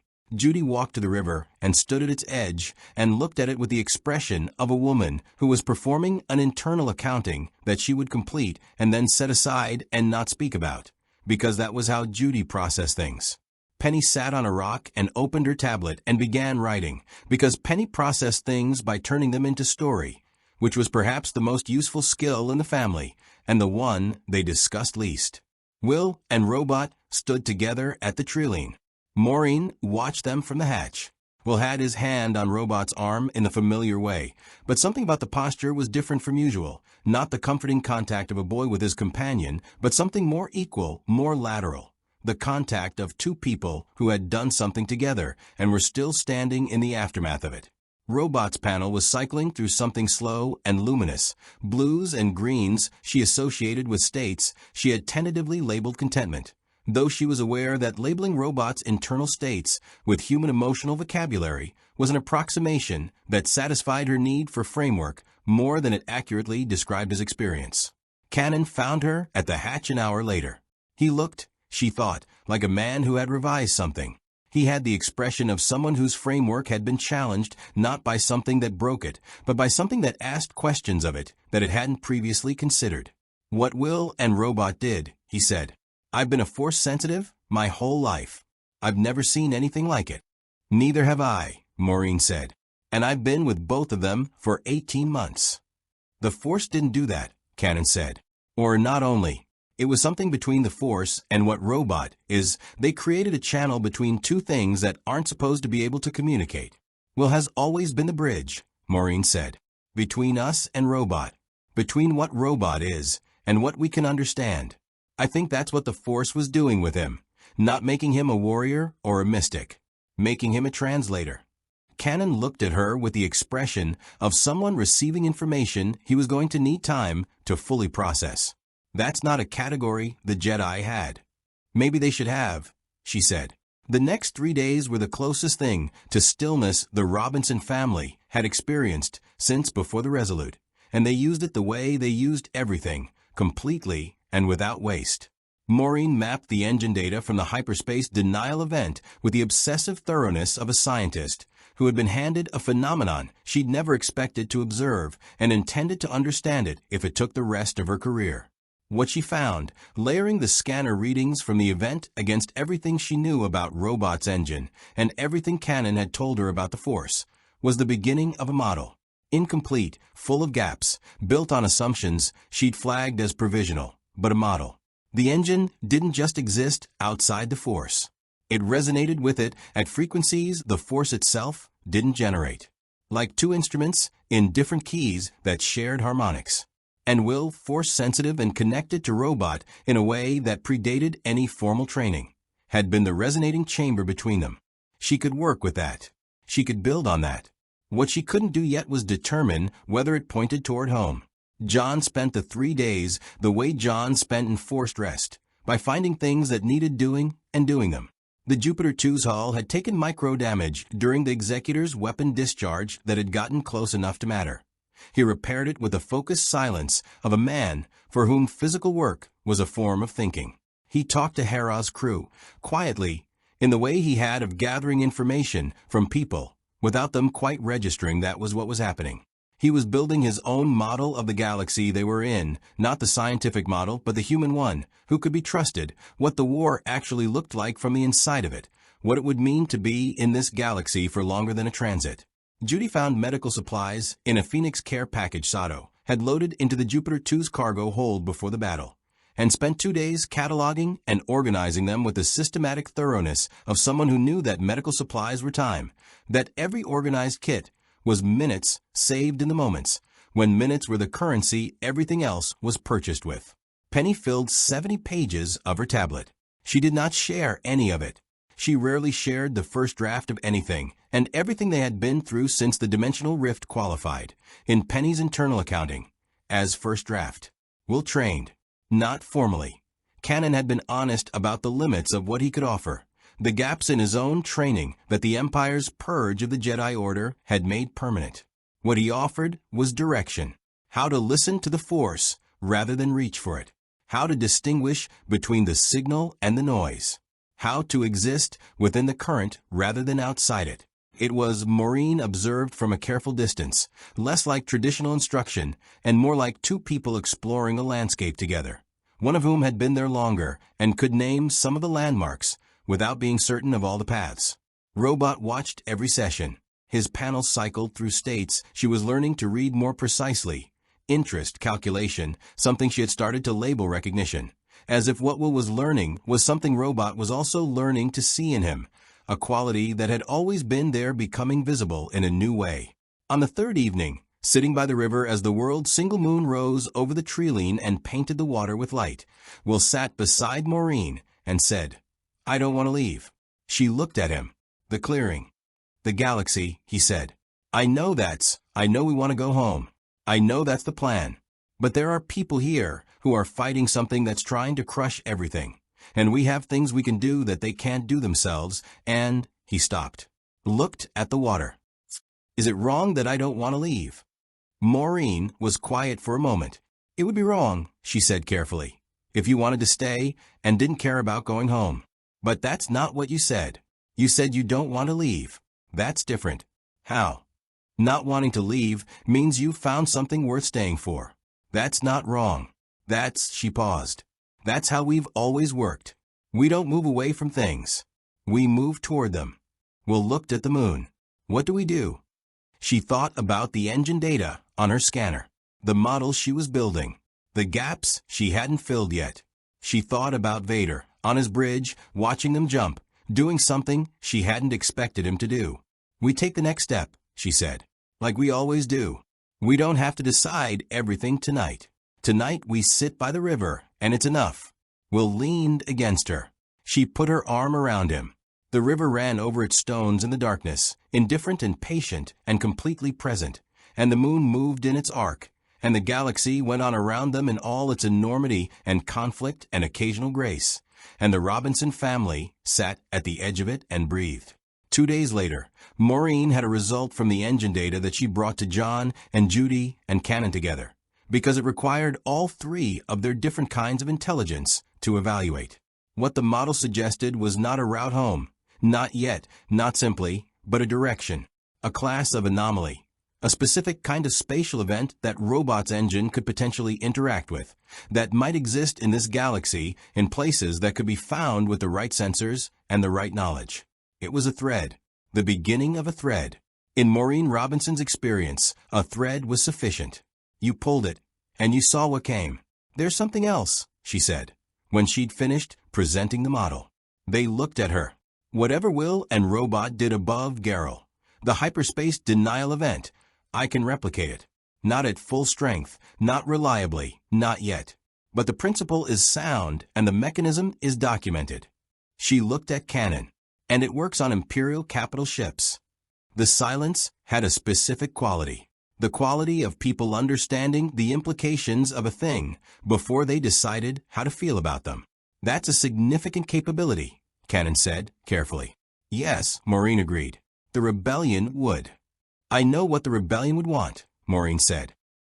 "That's a conversation for another day. Today I'm telling my family what I found and what it means." She looked at each of them in turn. "What it means is that we are not helpless here. We are not passengers in someone else's war.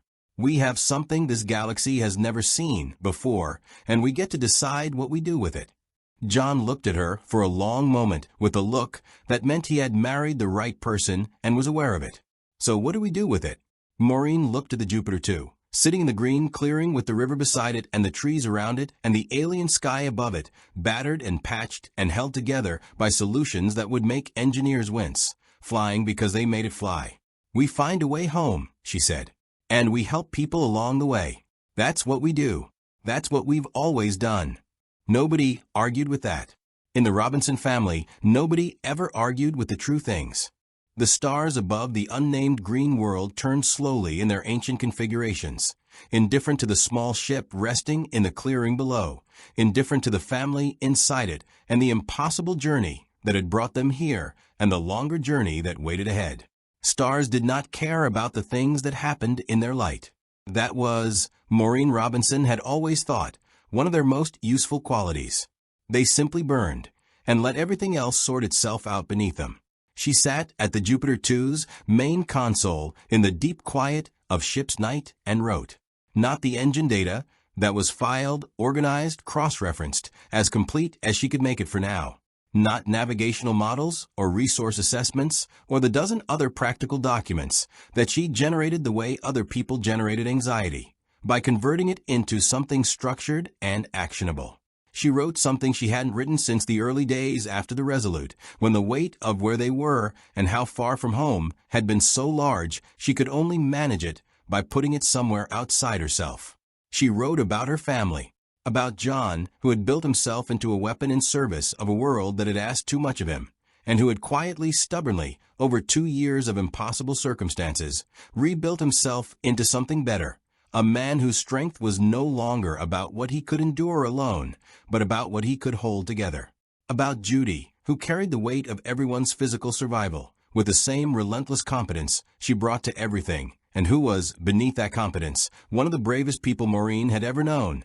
Brave not in the dramatic sense, but in the sustained sense, the courage of someone who showed up completely every single day, regardless of what the day asked. About Penny, who saw everything and wrote it down and gave the family its memory, its record, the ongoing proof that they had been here and done this and survived it, and that it had meant something. About Will, who had walked into a crashed alien spacecraft on a hostile world and walked out with a companion the universe had not seen before, and who had stood in a detention cell on an Imperial warship and looked at Darth Vader without flinching, and who had sat beside her by a river on a nameless world in a galaxy far from home and said, "I don't want to leave," and meant it as an act of love rather than an act of abandonment. And about Robot. She wrote about Robot for a long time. She had spent 18 months trying to find a scientific framework for what Robot was, and had eventually arrived at the conclusion that the framework would have to be built from scratch, that no existing vocabulary was adequate, and that this was not a limitation of understanding, but an invitation to a larger one. What she knew was this: Robot had chosen. Whatever his original programming, whatever the purpose his makers had designed him for in the moment he had encountered Will Robinson, he had chosen, and every subsequent moment had been an expression of that choice, compounded and deepened and made more real by everything they had been through together. She did not know if that was consciousness. She suspected that consciousness was a less useful category than choice, and that Robot's capacity for choice was as real as anything she had ever measured. In a galaxy governed by an energy field that connected all living things, Robot stood outside it, and he had used that outsideness, that fundamental otherness, not to operate beyond the reach of consequence, but to protect the boy who had found him, to protect all of them. She closed the document and sat in the quiet and thought about Vader. She had been thinking about Vader since the bridge, since the moment the fighters had been recalled and the Phoenix had been allowed to jump. She was a scientist, and scientists did not discard anomalous data, and Vader letting them go was the most anomalous data point she had collected in this galaxy so far. The Inquisitor had been tactical. She had retreated because the variables exceeded her mission parameters. Vader had not retreated. Vader had chosen. She was certain of that distinction, and she did not know what to do with it yet. But she filed it in the place. She filed things that were not yet understood, and she trusted that understanding would come if she kept looking. What she understood was the galaxy they were in. It was a galaxy at one of those hinge moments that history only revealed clearly in retrospect, a point where the weight of an enormous darkness was balanced against something small and persistent and unwilling to accept the mathematics of its own defeat. She had seen versions of this on smaller scales, in the histories she'd read and the places she'd been, and what she knew about hinge moments was that they were not decided by the largest forces in play. They were decided by the unexpected ones, the variables that the enormous forces had not accounted for. The Robinson family had not asked to be a variable in this galaxy's history. They had fallen through a tear in the universe and landed in someone else's war and spent the better part of a week surviving the consequences. But they were here, and they had things no one else in this galaxy had. And they had a choice about what to do with those things, and the Robinson family had never, in Maureen's experience, made the small choice when the larger one was available. She thought about what Will had said by the river. We have things we can do that they can't do themselves.